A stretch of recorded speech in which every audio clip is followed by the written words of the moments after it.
Paramilitary headquarter पर बहुत बड़ा हमला हुआ है। हमले में अब तक 9 लोगों की जान चली गई। कल रात को आपको यकीनन पता होगा कि रेंजर्स के हेडक्वार्टर पे कराची में अटैक किया गया, जिसमें काफी लोगों की जानें गई हैं। सही नंबर्स हमेशा की तरह बताया नहीं जा रहा है। वो कहते हैं ना, अगर दूसरों के लिए आप गड्ढा खोदोगे तो आप भी उस गड्ढे में गिरने के लिए उतने ही प्रबल हो जाते हो। ये वो देश है जो दूसरे देशों पर आतंकवादी हमले करता है, आज खुद इसकी मार झेल रहा है। अटैक पैटर्न बड़ा सिंपल है, क्लासिक वीबीआईडी और फिदाइन असॉल्ट है। ठीक है जी, व्हीकल के अंदर एक बॉम्ब लगा के वो आती है, वो डैमेज करती है मेन गेट को, अंदर घुसते हैं, उसके बाद इनके अटैकर्स अंदर घुसते हैं और पूरी तरह से कहर मचा देते हैं। पाकिस्तान एक बार फिर आतंकी हमले से दहल उठा के कराची में आतंकियों ने सिंध रेंजर्स के पैरामिलिट्री हेडक्वार्टर पर हमला कर दिया। हमला गुलिस्तान या जौहर इलाके में हुआ है। इसमें 4 पाकिस्तानी रेंजर्स के मौत की खबर है। कई रेंजर्स घायल बताए जा रहे हैं। जवाबी कार्रवाई में 3 आतंकी मारे गए हैं। कराची में आतंकवादी हमला हुआ है। सिंध रेंजर्स के मुख्यालय पर यह हमला बताया जा रहा है। कई लोग इसमें घायल हुए हैं। जमातुल अहरार ने इसी हमले की जिम्मेदारी ले ली। गुलिस्तान जौहर इलाके में हमला हुआ। रेंजर्स हेडक्वार्टर्स के पास अटैक की खबर। हमले से बाद से पूरे इलाके में अफरा तफरी का मंजर देखिए। कराची के लिस्तान जौहर ब्लॉक में बड़ा धमाका हुआ है। धमाके और फायरिंग में 10 लोगों की मौत की खबर आ रही है। घटना के बाद मौके पर पुलिस और पैरामिलिट्री फोर्सेस के जवान। आतंकी हमला हुआ है। धमाकों के बाद करीब आधे घंटे तक सुरक्षा बलों और आतंकवादियों के बीच गोलीबारी होती रही और इस हमले में 5 लोगों की जान चली गई, जबकि कई लोग घायल बताए जा रहे हैं। पाकिस्तान की आर्थिक राजधानी कराची शनिवार को एक बड़े धमाके से दहल उठी। शहर के वेस्ट यूनिवर्सिटी रोड इलाके में अचानक एक जोरदार विस्फोट हुआ। भारत के अंदर कराची की बातें तो बड़ी फेमस हुई, जैसी लियारी के बारे में काफी ज्यादा बातें शुरू हुई धुरंधर मूवी के अंदर। ये बहुत बड़ा एस्केलेशन है। इस वजह से नहीं कि कराची ने पहले टेरर अटैक नहीं देखा, बिकॉज ये टारगेट जो था ये एक बहुत जबरदस्त टारगेट है। क्योंकि देखिए, कराची का जो कराची में रेंजर्स की जो फैसिलिटी थी, गुलिस्तान जौहर करके एक जगह है, वहां पर एक वीबीआईडी आके गेट में फटा। वीबीआईडी होता है व्हीकल बॉर्न एक इम्प्रोवाइज्ड एक्सप्लोसिव डिवाइस। ठीक है जी, एक गाड़ी आई और उसने गेट पे एकदम मतलब धम मारा। उसके बाद आए कि आर्म्ड एकदम वहां पर फाइटर्स निकले और उन्होंने पूरी तरह से साइट को अंदर घुसे और वहां पर गोलीबारी बड़ी जबरदस्त शुरू हुई। 3 पुलिस रेंजर्स की वहीं पर ही डेथ हुई है और कहते हैं कि 3 से 4 इनमें से जो फाइटर्स थे उनकी भी डेथ हुई है। नाउ कई अगर आउटलेट्स को देखें, उसमें कहा जा रहा है कि 6 से ज्यादा रेंजर्स की डेथ हुई और कहीं ना कहीं करीब 12 से 14 लोग और भी इंजर्ड हैं। कोई पता नहीं है क्या है एग्जैक्टली, क्योंकि वहां पर ऑफ कोर्स ये फिगर्स लाना तो बड़ा मुश्किल है।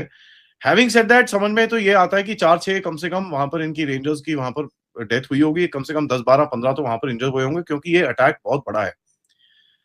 ये लोकेशन बड़ा इंपॉर्टेंट है। देखिए, गुलिस्तान जौहर ये कोई रिमोट कोई ट्राइबल बेल्ट नहीं है। ये कराची का अर्बन जोन है, जहां पर यूनिवर्सिटीज हैं, गवर्नमेंट ऑफिसेज हैं, मेजर रोड्स हैं।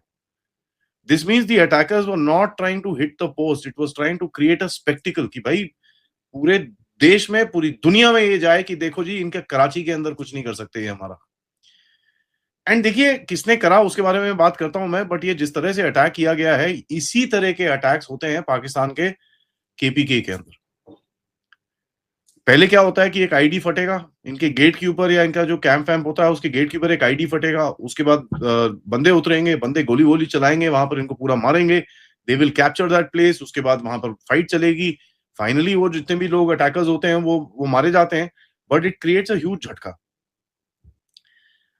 तो अगर आप देखें, वाह कंटोनमेंट के अंदर इनके कैडेट कॉलेज के अंदर घुस गए थे इसी तरह से। बन्नू के कंटोनमेंट के अंदर उस दिन एक कर्नल और एक मेजर को मारा है लोगों ने, यही चीज करके।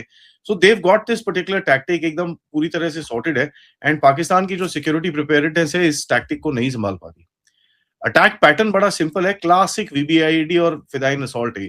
ठीक है जी, व्हीकल के अंदर एक बॉम्ब लगा के वो आती है, वो डैमेज करती है मेन गेट को, अंदर घुसते हैं, उसके बाद इनके अटैकर्स अंदर घुसते हैं और पूरी तरह से कहर मचा देते हैं। पाकिस्तान की आपने जैसे बात की, तो कल रात को आपको यकीनन पता होगा कि रेंजर्स के हेडक्वार्टर पे कराची में अटैक किया गया, जिसमें काफी लोगों की जानें गई हैं। सही नंबर्स हमेशा की तरह बताया नहीं जा रहा है, लेकिन इस अटैक को लेकर भी कि जब तक ये पीस टॉक चल रही थी तब तक अमन था, और पीस टॉक जैसे ही अमेरिका और ईरान वाली कंप्लीट हुई है उसके बाद ये अटैक दोबारा शुरू हो गए। तो ये वैसे तो जो रिस्पॉन्सिबिलिटी है वो ली है एक कह लीजिए कि जो बैन ऑर्गेनाइजेशन है उसने, लेकिन किस तरफ क्या एक बार फिर हम इसी तरह के अटैक्स देखने जा रहे हैं? आरजू साहिबा, बड़ी दुख की बात है और मैं दुख व्यक्त करता हूं कि कराची में अटैक हुआ है, कराची में लोगों की जान गई है। अच्छी बात नहीं। ये बिल्कुल अच्छी बात नहीं है। चाहे कहीं भी हो, पाकिस्तान में हो, इंडिया में हो, कहीं पर भी लोगों का मारे जाना, वो भी अटैक की वजह से, इसको अप्रिशिएट नहीं किया जा सकता, इसको जस्टिफाई भी नहीं किया जा सकता। लेकिन यहाँ पर एक बड़ी अच्छी बात आप गलती से बोल गई। आपने कहा कि बताया नहीं जाएगा कि कितने लोग या क्या हुआ या क्या नहीं हुआ। मतलब अगर पाकिस्तान में अटैक हो तो ये रूटीन मान लेना चाहिए कि बताया नहीं जाएगा कि कितने लोग मारे गए या किस वजह से मारे गए। लेकिन इंडिया अगर डिक्लेयर करेगा तो बोले जी उसने देर कर दी डिक्लेयर करने में, उसने ये कर दी, वो कर दी, पता नहीं क्या क्या कर दी। आई डोंट नो, बट सबसे बड़ी बात यह है, और जो आप बात कर रही हैं कि ईरान और यूएस ने अटैक कर लिया, वेल अब आपको ये जिम्मेदारी लेनी पड़ेगी, क्योंकि अभी अभी आपने कहा कि आपने तो सीज फायर करा दिया, आपने ये करा दिया, पाकिस्तान ने, मेरा कहने का मतलब। तो फिर अब जब ये चीजें नहीं हो रही होंगी तो इसका ब्लेम किसको जाएगा? अगर क्रेडिट आप लेने के लिए तैयार हैं तो मुझे लगता है कहीं ना कहीं be bold enough to take the blame